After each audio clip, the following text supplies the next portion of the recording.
Welcome to Shoot Me Straight with Dave Fields, Eddie Gallagher. We got our friend Brandon Stevens here.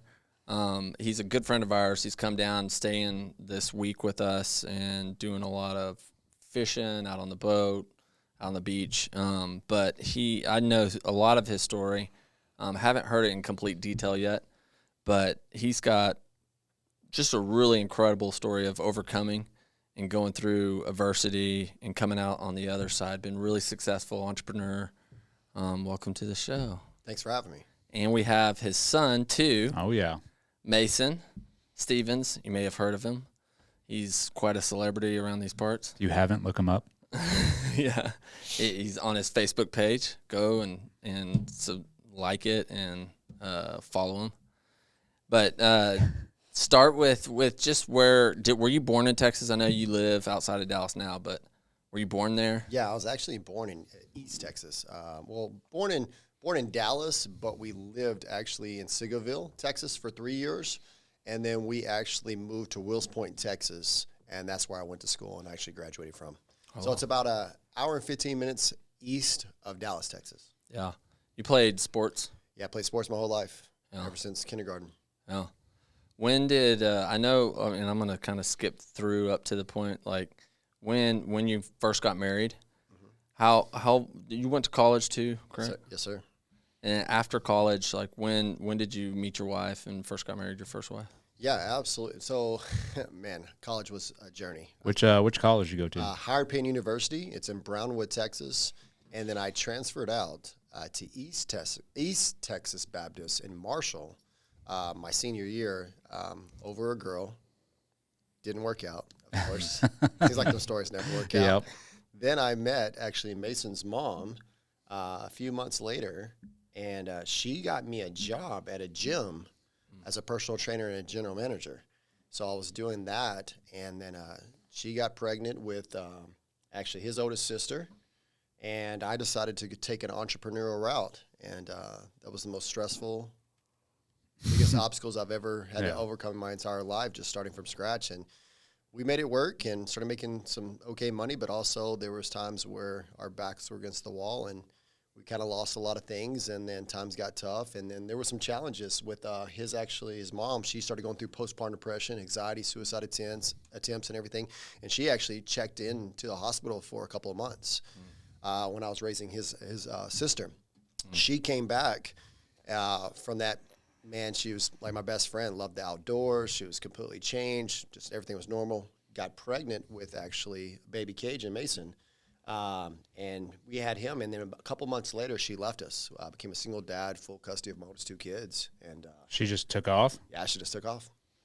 So do you think she had postpartum depression again? Yeah, she did. Do you know what causes that? Because I have no idea. I don't, man. I'm still trying to. It's just, as a guy, I really just don't understand how you can neglect your kids or want to go out. And there was times where she wanted to go out with me to the bar and have drinks and things like that. And I'm like, no, I need to focus on my career. I need to focus on the kids.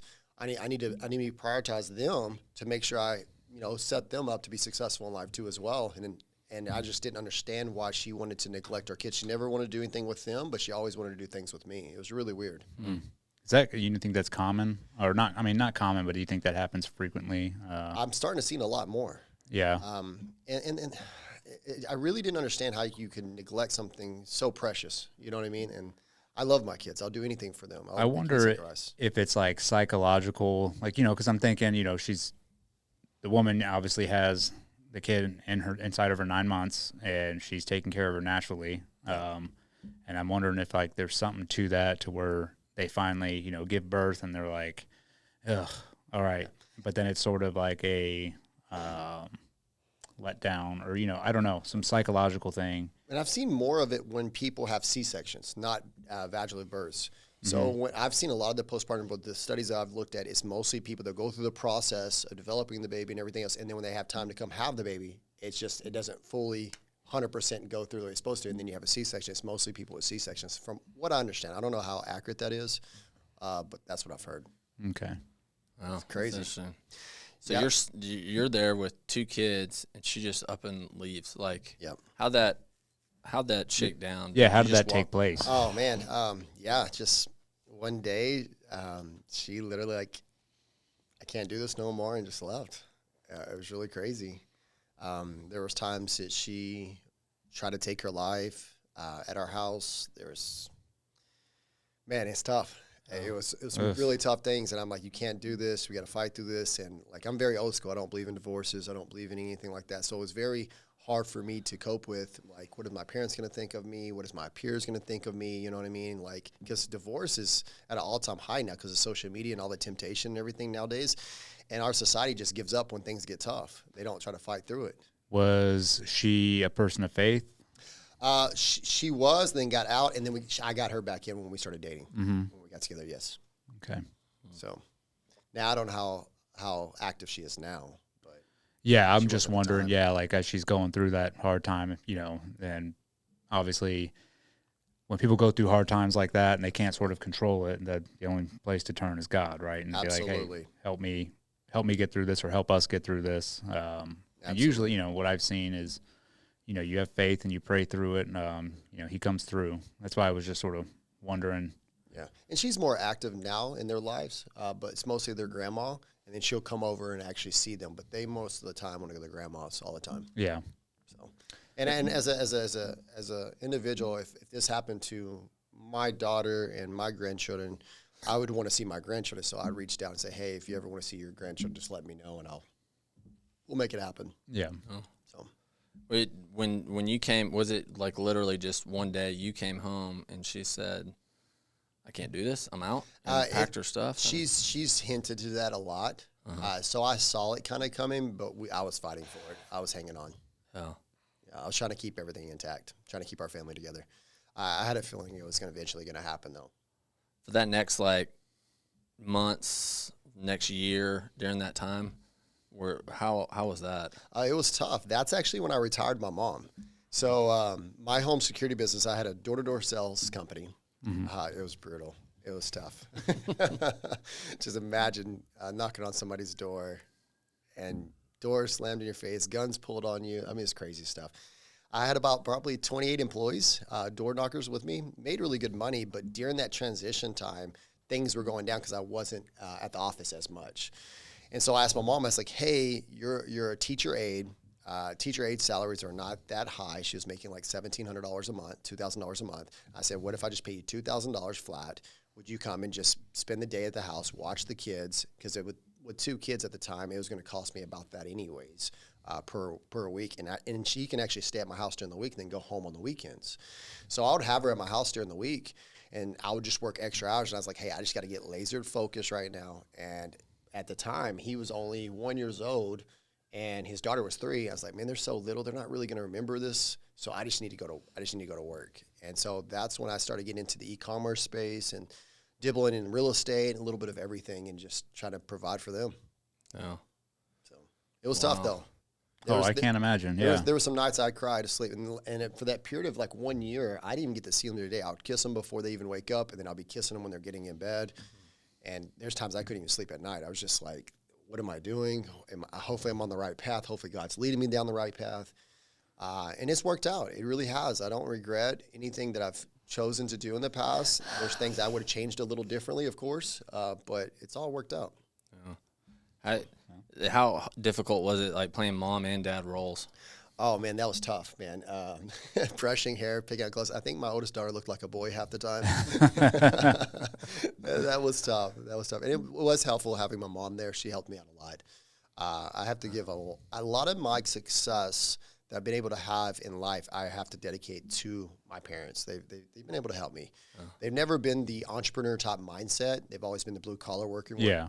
And there's nothing wrong with that or anything like that. They're hardworking individuals, and I appreciate it. It's just, they've always done things the tough way, the hard way. And I'm like, there's always a better way. You just got to get creative. Like, you show me any successful company, I'll go in there and I'll show you a leader. You know what I mean? More money means more problems.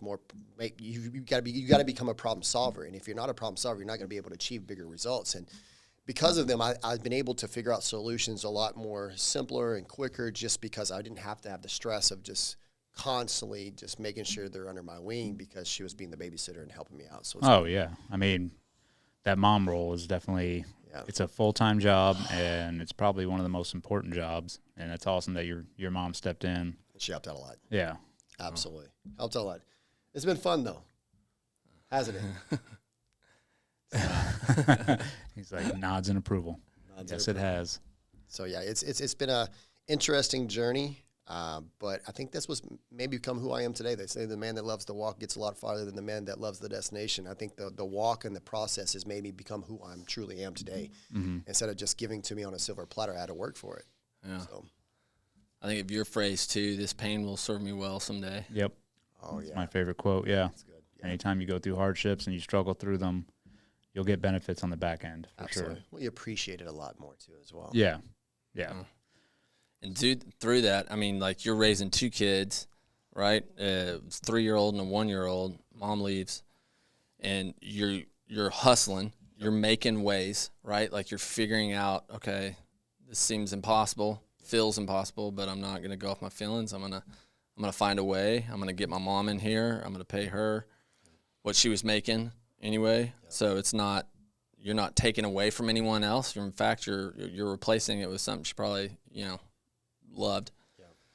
And you're providing that for your family. I mean, it was like kind of win-win problem solving. I mean, you're right with entrepreneurship. It is problem solving all around. I think sometimes though with entrepreneurs, I've realized more and more, a lot of people don't, like some people have it, and then some people they don't. They just want a 9-to-5. They just want a quote unquote security of just a full-time job. And here's my role. I get in, I do it, I go to work, I come home, and they just that's just how they're built. And it's like, okay, great, right? But like for guys like me, for guys like you, that's death for me. It feels like. Yeah, absolutely. It's like no, let me have. I would rather take on that extra responsibility and figure it out, and pave those ways. And you have to. I mean, it's constant problem solving. Absolutely. Well, the biggest thing is that my kids deserve to see me win. And I want them to have the resources that I never had. So they can never make the excuse that, hey, it was tough. I had, I didn't even know if I was going to be able to go back to college because my parents couldn't afford it. I had to go get 2 jobs. I was training football on the side too as well. And I was just like, dude, this is tough. And so now I don't want my kids to ever have to go through what I went through. Like, for instance, he has a 2,800 square foot gym at our house. He gets to train every day, work out every day. We go on crazy vacations. I never traveled out of the state of Texas until my first college football game. Yeah. Because we couldn't afford it. And I appreciate my parents. They gave me everything I need, but I noticed little things as I got older. They would have the same pair of shoes for a year. Same shoes every single day. Same clothes. They'll alternate clothes. Yeah, like frugal with their money. Exactly. But they made sure we had everything we had. But we lived in a small 1,200 square foot house, just free lunch program, very humble beginnings. And I saw a lot of my friends that I would wear their clothes. I would wear their stuff because they had designer stuff. They had nice things. And we get to pick out 2 pair of clothes, 2 jeans and 2 shirts for every school year. You know what I mean? And we'd rotate it. Oh, it was tough, man. You get roasted on by other kids? Sometimes we did. Sometimes we did. It's so crazy. Starting entrepreneurship, I even got roasted and made fun of. And that's what really kind of more set the flame and got me motivated more than ever. It's just like, you know what? Like, I don't need to necessarily prove the haters wrong. I need to prove the people that believe me right. You know what I mean? Go to bat for them. What were, like, when you started doing entrepreneur, what were people saying that were hating on you or roasting you for it? Well, in the e-commerce space, like in my home security, we did a lot of that's when social media started to boom back in the early 2012, 2013s, where social media in 2004 was for Facebook was just for college students. And then 2005 is when it rolled out to the public. But they didn't have lives, didn't have it. Early 2012, 11, that's when I started doing the lives and everything else. While I was doing lives with trainings and things like that, people started mocking, mimicking, almost like a semi-podcast. But it wasn't a podcast. I was just going live every day. Like with Telescope. I don't know if you remember Telescope back in the day. So I did Telescope. I did Facebook Lives and things like that. Instagram wasn't there. Periscope. Periscope. That's Periscope. Periscope, Yeah. not Telescope. Periscope. That's what it was. Periscope. Yeah. And so you could just get on people's lives, and it was really cool. But people would screenshot, make memes out of it, and just all kinds of stuff back in my hometown. And now I've had people message me and apologize and say, hey, I was immature. I was childish. I'm sorry. Yeah. You actually motivated me because you overcame the obstacles even when we made fun of you. It was really crazy because in 2014 I was making like $20,000 to $30,000 a month. But in 2014 is really when I had my big bang. And I got up to about a little over $800,000 a month. And I didn't have the right mentorship, though, in my life to really direct me down the right path. So I did a lot of stupid things. I bought like 9 Lamborghinis, 7 Ferraris, some Rolls Royce, Bentleys. We were at the front row seats at the Cowboys game, front row seats at the Mavericks games, on the floor. And people were like, how can you spend $800,000 a month? Oh, we found ways. We found ways. And it was the most idiotic thing ever. And luckily I met my wife, and she's like, hey, don't you think we should stop buying depreciating assets and start buying appreciating assets? Because we really don't need to have all this money, and let's start investing it the right ways. And since then, moving forward, we've been in a way better spot. Yeah. So. Yeah, we've had some NFL players that like talked about, they're young, they get all this money in, but they don't manage it well. And then next thing you know, they're broke, man, and they don't have that. You only have so long of that period of really earning potential. Yep. And you want to be living below your means. You want to be. A lot of people use the 50-30-20 rule. Yep. You live on 50%, you save 30%, you invest 20%. We actually go off the 33 rule. So if I make $3, I invest $1, I live off $1, and I save $1. If I make $3,000, I invest $1,000, I live off $1,000, I save $1,000. So I do the 33% rule. But something similar to that. Yeah.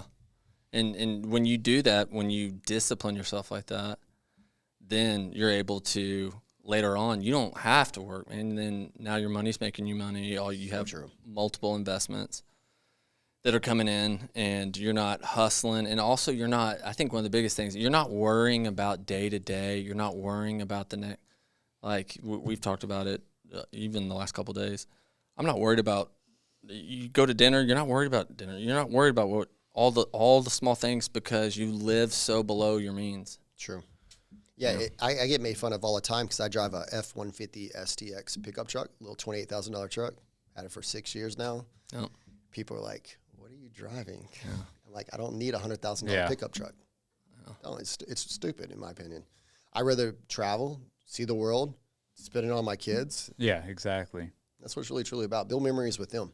Oh. So, do you feel like during that time, the 2014, when you got up to 800 a month, that you like got that out of your system, so to speak? Yes, absolutely. And I rode a wave of momentum with social media. So with everything that was happening, I think it was meant to happen because it made me understand, like, don't do that again. Like, just some of the things that was happening in my life was just like, I needed to get it out of my system, I guess.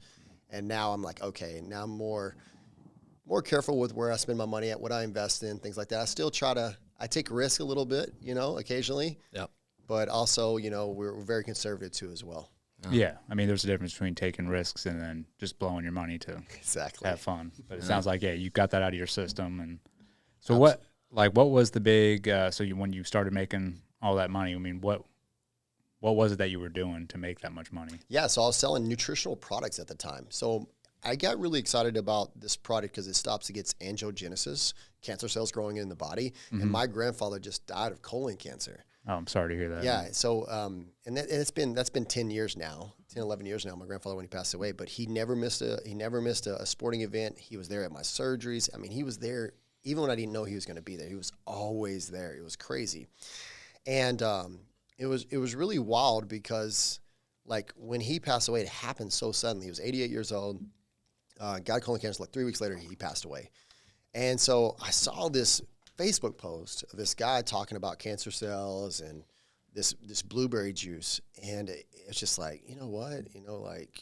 Let's see what this is about. So I messaged him. I started talking to him, and he was talking about how he sells it online and affiliate marketing. And I did over 100 million in sales my first year doing it. Dang.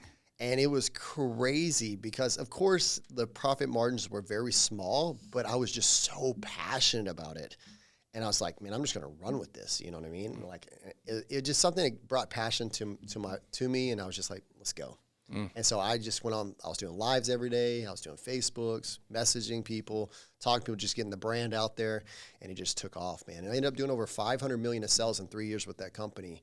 And then there were some current situations that happened inside of the company where it didn't align with my faith.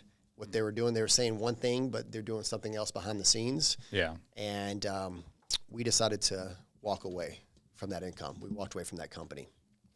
You can't relate to that, can you? No, not one bit. What were some of the things that they were doing? Like, can you get into that? Yeah, I can get in a little bit. I got to be very careful with some of the things I say. Yeah. But literally, the way they treated us, they felt like they were better than us as the owners. So I was an independent contractor through their company. So I use their services, their shipping, their products and everything. So I'm like a third party where I'm actually doing all the marketing, almost like affiliate marketing style, but paid a little bit better. Yeah. And so what I did was just share it and do it. So they deal with the overhead, the inventory, the payroll issues, the headaches, the logistics, the customer service. They did everything. I do what I did best, and that's just market the product as an influencer. And so as an influencer is doing that, they looked at us like, oh, you're just a dumb salesperson. Oh, you're just an idiotic salesperson. You don't really know how to run business. You know, things like that, just downgrading us, making us feel belittled and just like we weren't worth anything. And then one day he came to me and says, I'm paying you too much money off the commissions. I'm changing the compensation plan.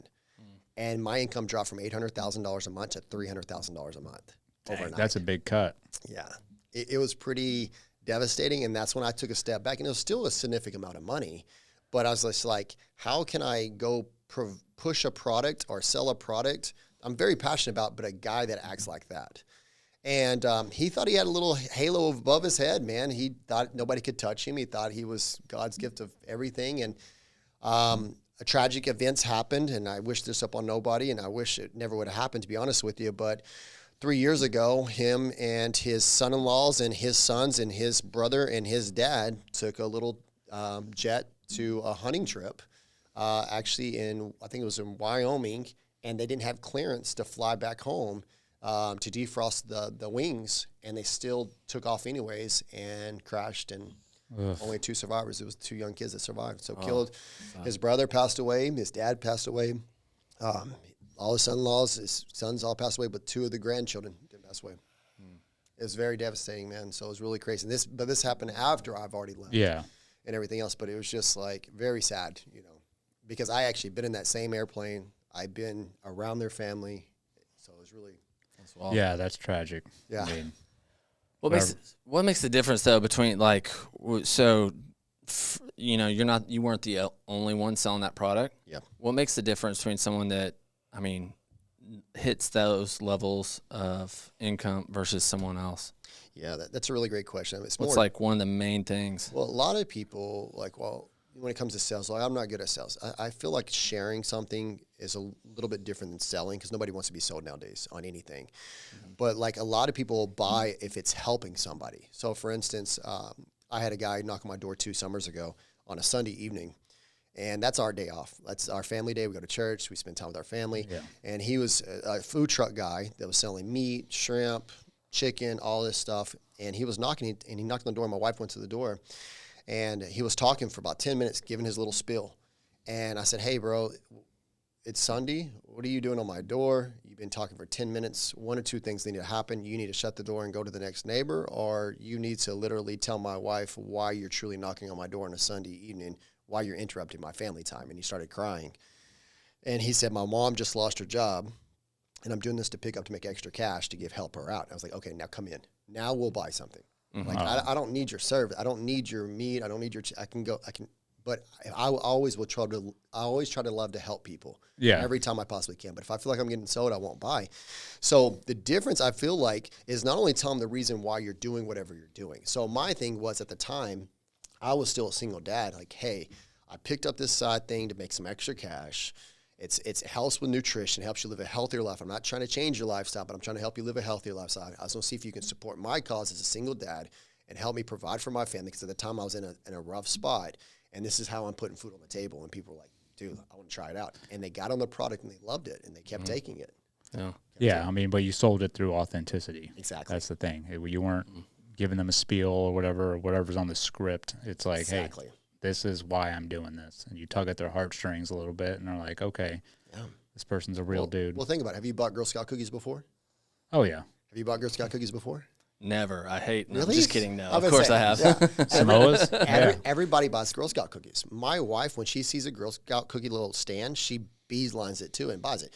Are they more expensive? Yes. Are they as good as the cookies in the store? Maybe, sometimes, maybe not all the time, you know. But the thing is, why do we buy? Because we feel obligated to go help out the cause. Exactly. It teaches those young women, you know, work ethic and everything else like that. So, yeah, you want to support that. Absolutely. But more importantly, well, I have a lot of people like, how do you have the determination to keep going? Well, how do you go work out every day? It's not that you want to, you're disciplined. You still stay disciplined even when the mood has already left you. You stay committed to your goals and whatever, because that's a lot of times people will write goals and New Year's resolutions every year, but they don't stick out through the grid and keep going. And so that was my biggest thing with my kids and everything else is like, oh, I'm burnt out or I can't do it. No, you got to make time. But the thing is, your why is never big enough if you're already quitting. And I'm glad I'm not your kids, because that means you're quitting on me, because they don't even deserve to win. But like, I wanted to change the family tree, and I love my mom and dad. I'm so grateful for them. They live on my ranch now. I retired them. They're on payroll and everything else, just like your mom is. I have 4 generations that live on my ranch. I take care of my grandma too as well. But I was like, I want to change the family tree. And whatever that sacrifice I have to make, my kids, I don't want them to have to stress about money. I don't want my grandchildren to stress about money. And I'm going to break the trend. Even though I have to make a little bit of sacrifice, maybe I'm not living life to the fullest where I can travel the world, I'm going to set my kids up so they can live the generation they don't have to stress about anything I've ever had to stress about. And I was like, I'm going to be the one that makes a sacrifice. So I love that. Hey, you mentioned something I think is key is grit and discipline, like the fall through, the continue. It's the day-to-day. Right. What makes the difference between is, hey, do they, in fact, when anyone that I hire, I'll look at and I'll be like, the guy that has grit, I'll hire him tenfold before I hire someone with, hey, I got an MBA from this. And it's like, hey, they may not even know specifics with the job, but that can be learned. Absolutely. You know, but if they got grit, man, that's tough to be learned. You got to add in resilience as well, right? Resilience is a huge factor to where, you know, I'm sure you had plenty of examples of like when stuff wasn't working out, where people were like, no, get off my doorstep or whatever. And it's be able to bounce back from that and not taking that as a personal insult and being like, oh, woe is me. I think that's huge. Yeah, 100%. Absolutely. And learning from other people. Like, I've learned more outside of business school than I actually like with being with entrepreneurs, people like ourselves, and just learning some of y'all's testimonies and some of the things you had, obstacles you had to go through. I've learned more. That's been more of a lesson plan and teaching moments for me than anything else. Just being around people like-minded individuals, because I really never could understood when I was learning business in college. It's like I'm learning from a professor that makes $40,000, $50,000 a year, drives a basic little vehicle, and has never owned a business in his entire life, and he's teaching me how to run a business. And just never just align. And so after school, it was great techniques and some of the strategies, but when I got out of school and be around business-minded individuals that own companies, man, I learned so much more. It was crazy. Yeah. Any job that I had previously, right? I worked for a software company at one point, and I was a data software, tech basically. I was like scrubbing data. And it's the nerdiest job ever. And so I'm sitting there, but like the whole time, the real lesson that I was getting there is I'm watching the CEO, how he runs a software company. I'm watching how he manages, how he does stand-ups, right? And how they do their meetings, how he sets goals and deadlines for the team, how he motivates them, how he just views things, and he was a great CEO. And I learned so much from him in that. It's like, yeah, I scrubbed data plenty, but like that wasn't why I was there. I was always looking at upper management, really the CEO, and seeing how they ran a company. And I learned, it's funny, I had my bachelor's in computer science and business, and then I got my master's in counseling. And out of the two, I used the counseling degree more in running a business than I did anything with computer engineering. Like I literally, with the counseling degree, I learned how to listen. I learned about people, right? And it's really, business is about people, right? And so I think a lot is that grit. I love how you said resilience, and just continually, that way after when it's not new and exciting. You probably get a lot of people that pitch you stuff. I get it every day. People pitch me, oh, I got this new app idea or blah, blah. And you're just like 10 seconds in, usually you're like, but like they want to talk about it. They don't want to talk through it. So true. In a sense or they don't want to execute. Bingo. Yeah. Yeah. I'm new to the entrepreneur world, and that's what I've seen a lot of. And I'm no way do I even consider myself an entrepreneur yet. I'm still like working on it because I have the same mindset as your parents did. I'm blue collar, like give me a job to do, I'll crush it, and then give me the next thing, right? But now that I'm out, I'm like, okay, I'm trying this entrepreneur thing, but the thing that I've run into is when I working with other people, they have all these big plans and they're like, oh, let's do this, and it's like, okay, and you start discussing with them but then there's no follow through, there's no execution, and that's just a big waste of your time. Absolutely. It's like, dude, you just wasted I don't care if it's 10 minutes. It's I could have been doing something else. But I think as you progress through your entrepreneurship, like you learn how to spot those people. And you're like, all right, nope, like Dave, like you said, Yeah, I try to pre-qualify a lot of people. A lot of times when I get pitched stuff, I actually say, hey, send me everything in detail. Then I send it over to my attorney, and if he thinks it's a good idea for me to look into it, then I look into it. Yeah. Because I'll be on calls and Zoom meetings, checking out things. Because I always try to tell people, your mind is like a parachute. It only works if it's open. And the most expensive thing you can own is a closed mind. And closed mind means closed pockets. You'll be a slave to whatever you're doing in life. So I was like, I always want multiple streams of income coming in, but I've lost so much money in investing. So I'm just like, if I can't control it or I can't touch it, I don't even want to invest in it anymore. I'm to that point in my life. And I've tried to hit some home runs and stuff like that. And we've done well in some areas, but a lot of times I've been burned, dude, because there is some slick talkers out there. Oh yeah. And they can make you convinced like this is the next biggest thing. And you dump a lot of money into it, man. We had a guy that was doing mineral rights in Oklahoma. And he talked about how he was going public with it. I mean, he was the slickest talker I've ever met in my entire life. And I'm going to say his first name, but not his last name. His name was Mike. And literally, I invested probably close to $500,000 into it. And there was a couple of friends that actually invested into it too as well. Mm-hmm. And sure enough, come to it, he ended up frauding everybody. And then next time I see him was on TMZ. And he was doing PPP loans fraud, and it was with it was out of McKinney, Texas area, and back at our old roots, and it was the Mighty Morphin Power Ranger guy. The first Red Ranger was involved in it too as well. Yeah, it's crazy. It was mind blowing. But their names were all on TMZ. It was like national news, and I'm just like, this scam artist, dude, and he was so good at making us believe. We even threw a party. We had these little coins, had the big celebration. Why did Betsy go public? And never did. And it was completely fraudulent. So what is the outcome of that then? If you invest that much into it and then you find out this guy's a fake, I mean, are you able to get the money back? We didn't get anything back because he had no assets. He had nothing. It's tough. Yeah, on paper he was dead broke. He was very smart with what he did with this money and with the money, and I'm sure he probably snuggled it offshore somewhere, probably, or give or take, or in crypto or whatever it may be. It's tough on some of those because I mean you can take a shot at it, right? Spend $100,000 in attorney fees or a couple. Yeah, hundred. I mean I know that. Yeah, but I might just spend just as much. Exactly. Mm-hmm. Yeah, it's tough on some of those, especially when it's financial, like investing type deals. Yes. I mean they'll wash it. Yeah, and it's hard to prove it. It's unless it's huge amounts, or you're a Mighty Morphin Power Ranger, they're probably not gonna. So true. Do much.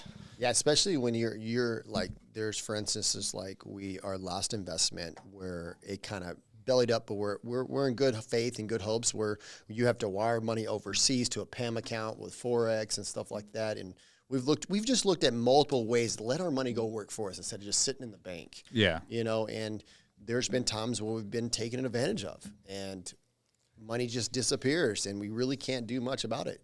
And there's times also that you've killed it. Exactly. Exactly. And I can attest to it with you guys and us. And I think though, I don't regret though all the investment stuff that we've done over the years. I don't regret it though because they're lessons. They're really you don't learn some of those unless it hurts.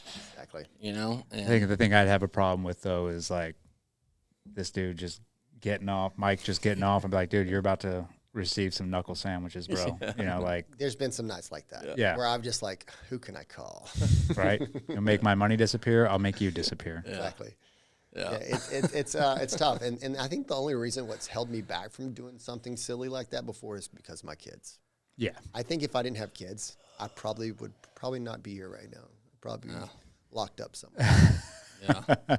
And there's that consequence as well, which keeps you from doing that stuff. Exactly.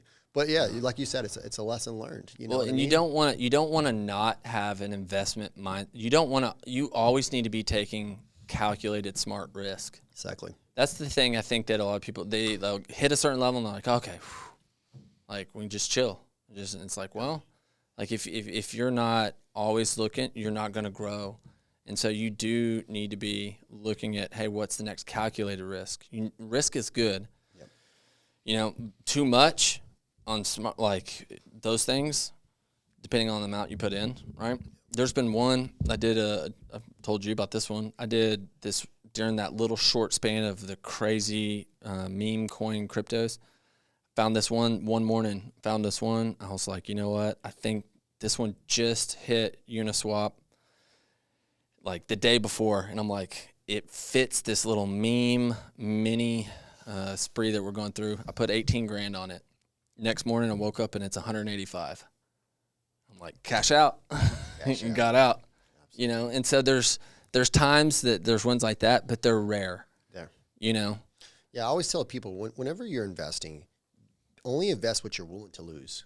Yeah. And if it's not going to hinder you or hurt you in any way, then okay, that's enough. But if it's something you're going to stress about, it's too much. Don't invest it. Yeah. That's the safe route to always go. Yeah. And one thing with friends, it's always like I almost never want to give advice to a lot of friends because you're just like, I don't want them. Well, you don't want that burden if something doesn't work out, and then they're looking at you like, dude, you're the one who told me to do this. Yeah. Well, there's been times that we've done deals together, and I've simply just like, hey, this is a high risk. Be careful. Like, this is not a guarantee. Yeah. And I try to emphasize that on all them really, like, because a lot of people always ask me, what are you investing? What are you putting your money in? Things like that. And there's times where I take risky investments that I probably shouldn't be investing in, to be honest with you. But there's times I go more conservative too as well. But also I always like, well, man, if this really does what they say it's going to do, it could be a grand slam, you know. So I try to only do what I'm willing to lose in them. Here in the more conservative, I'll invest a little bit more. But on my high risk, I try to invest a little bit less. But sometimes when you get some of the returns you're looking at, it's kind of hard not to invest more. Yeah. And there's been some killer ones. There has. Some killer ones. Yeah. I think that's a really good word.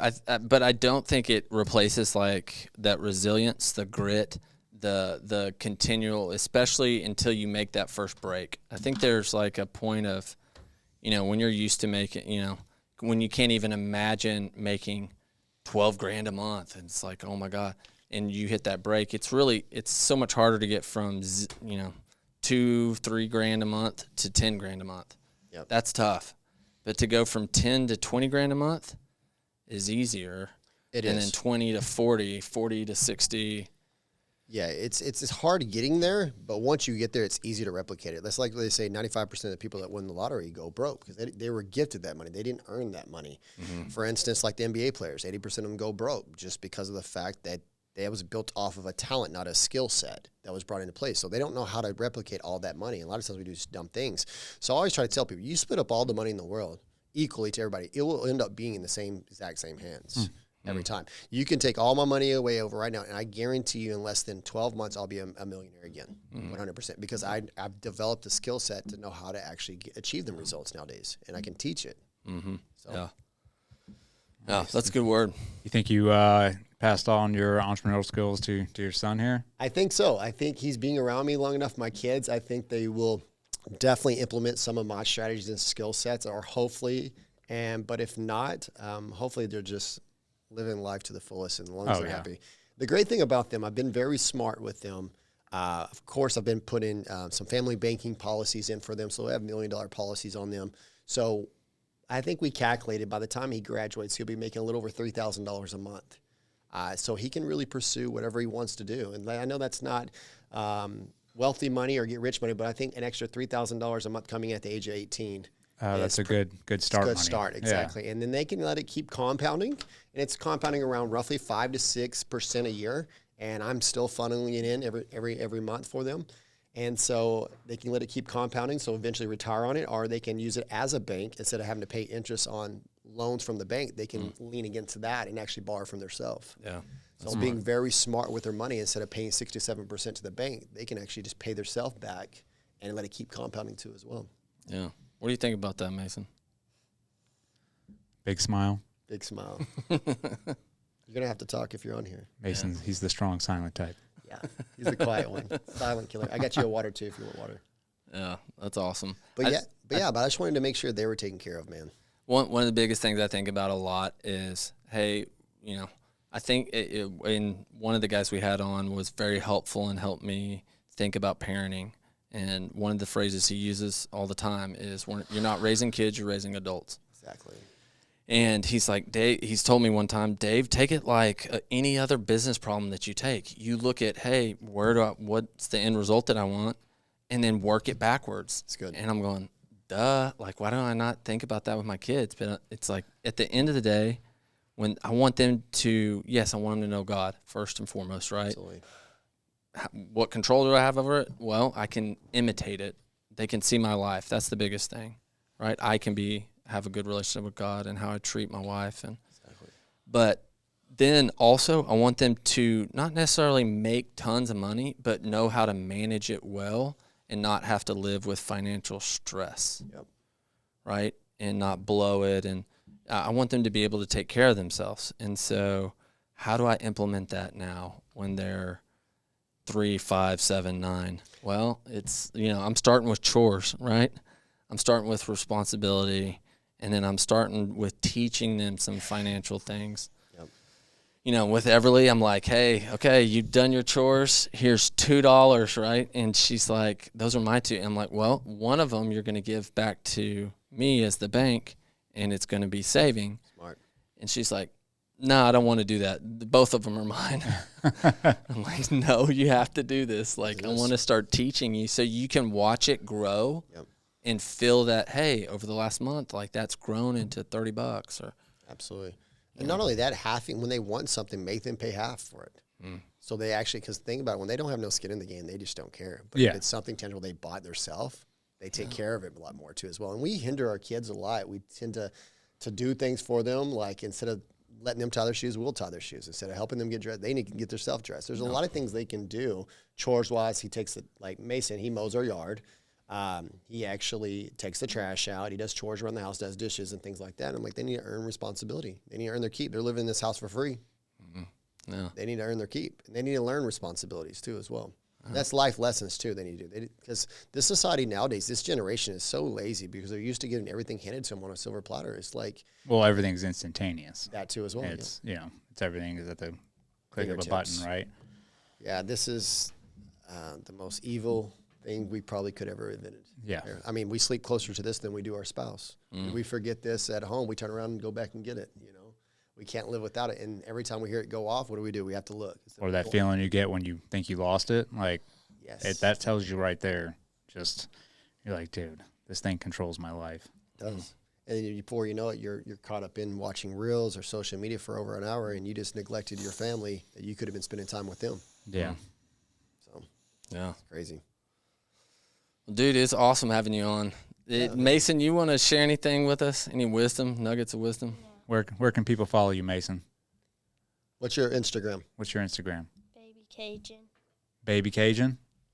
All right. You heard it right here, Give folks. Baby Cajun a follow if you're listening. Awesome. He's ready. This boy is a fisherman. Oh, yeah? He loves to fish. Well, you're in the right spot. Yep. Every hour he's asking us to go fishing. He's already been 3 times a day, last 24 hours, and he still wants to go again. Yeah. He's aching. How many fish you caught since you've been here? 4. Nice. Yep. Caught 4, and wants to catch many more. Yeah. What position do you play in sports? Quarterback, wide receiver, and safety. Oh, man. Awesome. Tell them what other sports you play. Baseball, football, basketball, Track. track, and I don't think you have any other sports. You're thinking. Just an athlete. Like the next Bo Jackson. Yeah, absolutely. We actually got to meet Bo Jackson one time, just in passing, so it was really cool. Oh, that's awesome. Yeah. Thank you guys so much. Thanks for Appreciate having it. us. That was Thank you. awesome.